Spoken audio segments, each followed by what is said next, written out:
Halo sedulur, kembali lagi bersama dengan gue, Mas Al, yang mana kita akan menyajikan cerita-cerita misteri, horor, atau bahkan cerita-cerita yang viral di Indonesia, termasuknya kriminalitas.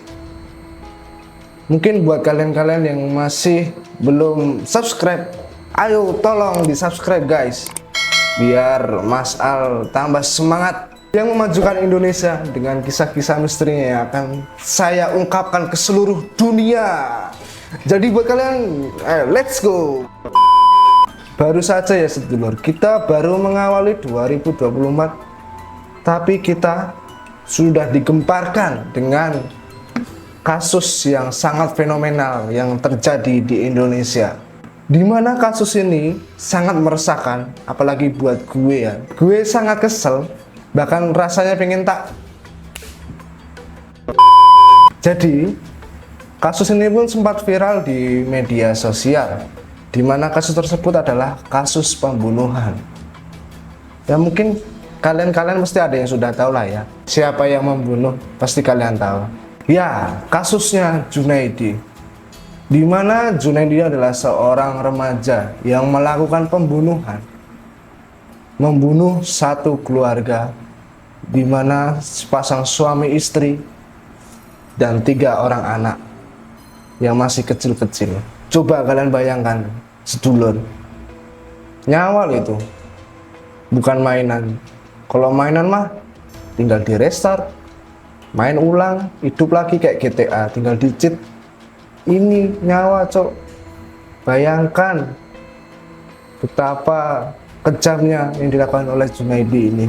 Oke sedulur, siapkan mental kalian karena kita sebentar lagi akan mendengarkan kisah tersebut. Jadi tolong jangan emosi ya, karena saya pun juga emosi sebenarnya. Tapi ya mau gimana lagi, jauh orangnya, dan sekarang pun juga sudah ditangkap polisi ya, sudah diurus dengan pihak kepolisian. Oke, tanpa berbasa-basi lagi para sedulur, kita langsung masuk saja ke ceritanya.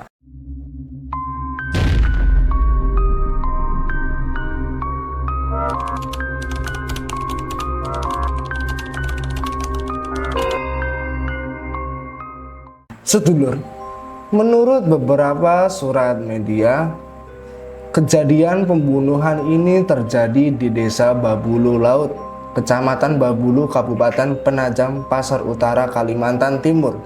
Remaja yang melakukan ini bernama Junaedi, di mana ia masih 17 tahun dan merupakan siswa salah satu SMK di kotanya. Ia dengan sangat mudahnya membunuh satu keluarga ini. Kejadian tersebut pun terjadi Selasa dini hari pada tanggal 6 Februari 2024. Ya mungkin dah hampir sebulan ya sedulur. Nah, korban yang terbunuh ini adalah SW yang berusia 35 tahun dengan istrinya juga SW yang berusia 34 tahun. Anak pertama RJS berusia 15 tahun, anak kedua VDS usia 11 tahun, dan anak ketiganya ZAA yang berusia 3 tahun. Untuk kronologinya, awalnya Junaedi ini sedang nongkrong dengan teman-temannya. Mereka sedang minum minuman beralkohol.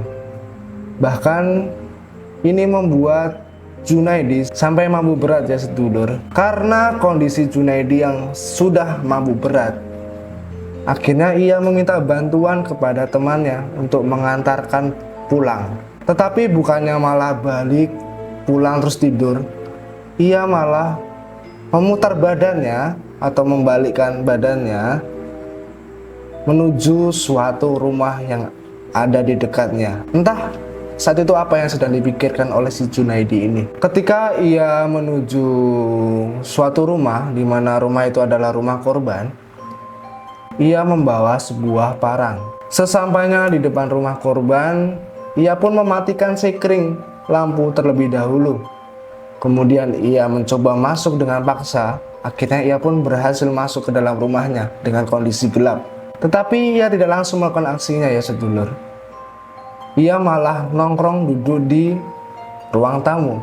Hal ini ia lakukan karena ia menunggu sang ayah atau sang suami ini pulang ke rumahnya. Tak lama berselang, akhirnya pun Pak SW atau suami dari istri keluarga ini pulang ke rumahnya. Akhirnya ia bukakan pintunya. Tiba-tiba ia langsung mendapatkan serangan dari si Junaidi dengan sebuah parangnya. Junaidi langsung melesakkan parang ini kepada Bapak SW. Karena si ibu ini mendengar keributan-keributan yang ada di ruang tamunya, akhirnya pun ibu ini terbangun. Lalu ia pun menghampiri suara yang ada di ruang tamu. Ibu ini pun kaget ya sedulur, karena ia melihat sang suaminya ditebas atau diserang oleh si Junaidi ini. Akhirnya pun ia berteriak, tetapi tak lama pun akhirnya si ibunya ini pun ikut diserang juga oleh Junaidi. Akhirnya pun ia sampai meninggal. Setelah menyerang suami dan istri ini, Junaidi pun melihat ke dalam dan ia menemukan ketiga anaknya, dan tak lama berselang pun ia juga membunuhnya. Setelah mereka semua tewas satu keluarga ini, si Junaidi ini tak hanya melakukan aksi kejam tersebut, ia bahkan melakukan yang sangat kejam lagi. Si Junaidi ini memperkosa istri dari Bapak SW dan anak pertamanya yang berumur 15 tahun. Coba kalian bayangkan, apa nggak kejam? Sudah dibunuh, diperkosa, lanjut. Akhirnya Junaidi pun pergi dengan membawa 3 buah handphone dan uang 300.000. Ia pergi menuju rumah untuk menghilangkan jejak-jejak apa yang telah ia perbuat. Membersihkan baju, membersihkan celana, membersihkan parang. Dan ia juga mandi ya sedulur, agar hal ini dilakukan untuk menghilangkan bau-bau amis yang ada di badannya. Setelah Junaidi ini membersihkan semua barang-barangnya ya sedulur, ia pun memikirkan langkah berikutnya.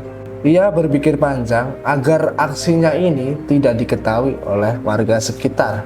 Akhirnya di pagi hari, si Junaidi ini melapor kepada Pak RT, di mana Pak RT ini nanti melaporkan laporannya ke polsek sekitar. Si Junaidi ini mengatakan kepada Bapak RT bahwa ia melihat beberapa orang atau 3 bahkan sampai 10 orang masuk ke dalam rumah Bapak SW ini dengan membawa senjata tajam.